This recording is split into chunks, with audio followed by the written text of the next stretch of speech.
Mr. Honrado naman, general manager ka. Kaya nga, general manager eh. Meron kang supervision, meron kang authority sa lahat ng tanggapan na yan.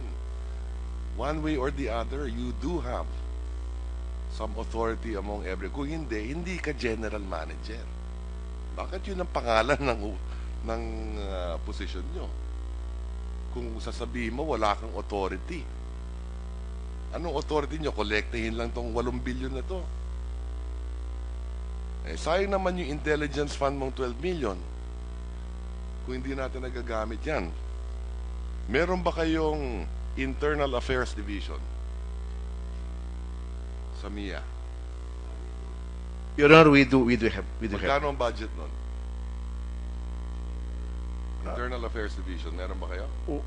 Meron po, pero wala pong separate budget yun. Nakasama sa corporate budget. Magkano binibigay nyo sa kanila? Ilan tao yun? About 24, Your Honor. More or less. So, Yes. hindi mo tanda kung magkano yun. Alam mo, meron kang 1.2 billion, 1,278 million na professional fees. Ano yan, mga consultant?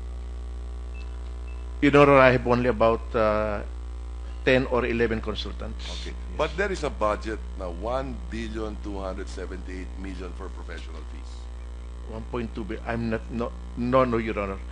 They're only getting the most is 20,000 a month. Okay. Pero, you know, I looked at your 2014 financial statements, and I'm saying that there is adequate resources also for an internal affairs division.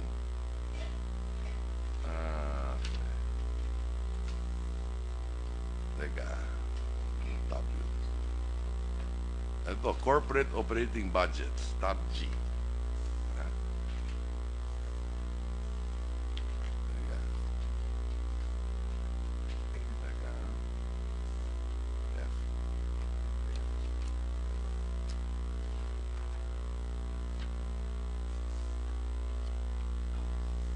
Mia.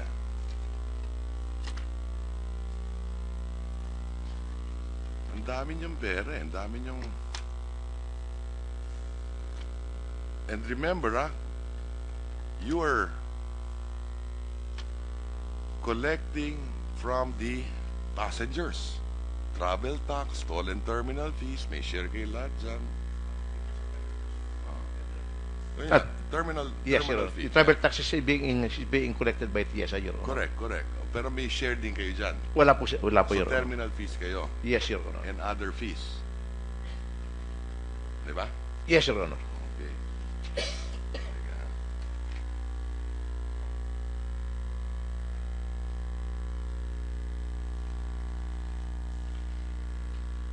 Teka. Wait, 1 second. I'm sorry to the committee, but you do have ito. Mia.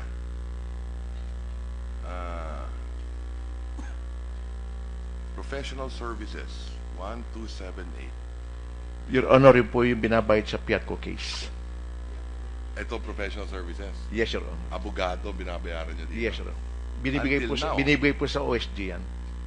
Until now. So, nanggagaling yung pera sa income ninyo. Yes, Your Honor. Okay. So, sa mga terminal fees, nanggagaling din yan. Yes, Your Honor. Okay. But, still, you still have 3.5 billion in net profit last year. Yes, Your Honor.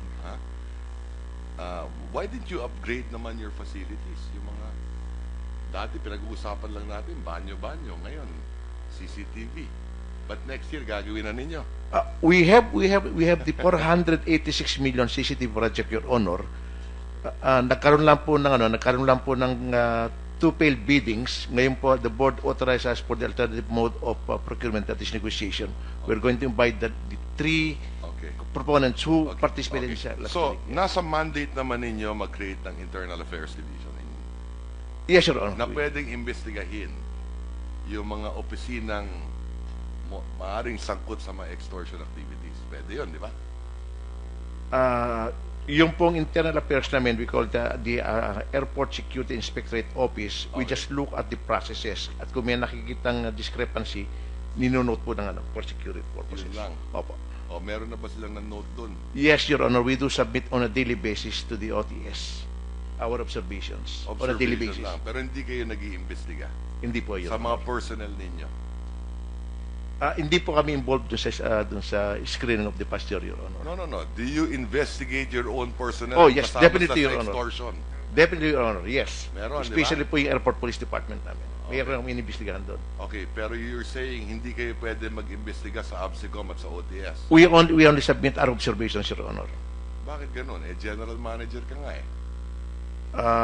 Yung OTS po, may under 311, meron po siyang mandate. Oh, nabasa na natin lahat Yes, yun eh. yes, Your Honor. General manager ka. Di ba? You are the general manager. You must take responsibility. Ang ginagawa po namin, Your Honor, tinatanggalan namin access sa NAIA. Yun po lang magagawa namin. And we have removed access of OTS 40 persons already. Okay. So again, let me reiterate. I will not take so much time of the committee. Most of my queries were anyway discussed earlier. Immediately, you can put up a help desk. There is enough resources available to be able to do that, to assist our passengers, the OFWs, travelers, foreigners, tourists, coming in, coming out, immediately. That way, hindi matatakot ang tao gamitin yung airport. Nakikita nila, immediately meron kayong ginagawa. Ha?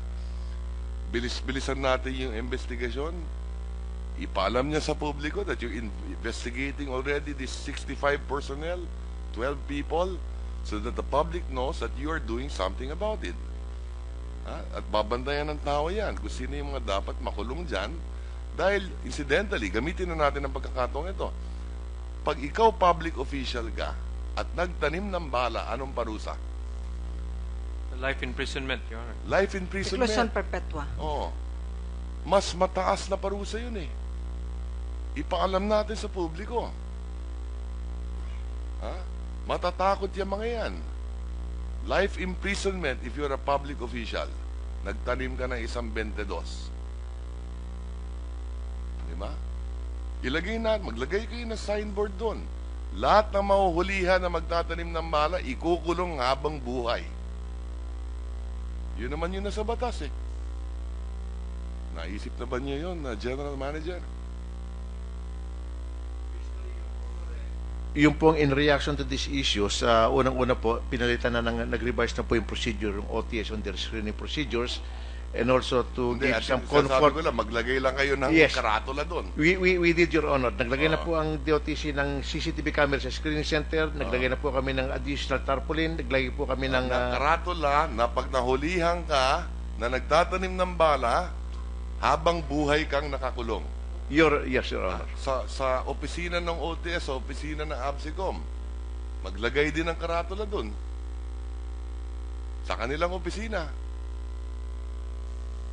Siguro titigil yan. Diba? Maraming pwedeng gawin eh. Ha? Tapos, moving forward, ulitin ko lang, yung mga ibang extortion activities.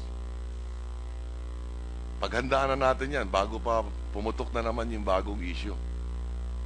Di ko ba? Okay. So thank you for that, Mr. Chairman. Thank you for the opportunity. And thank you to our resource person. Salamat po sa inyo. Thank you, Senator Recto.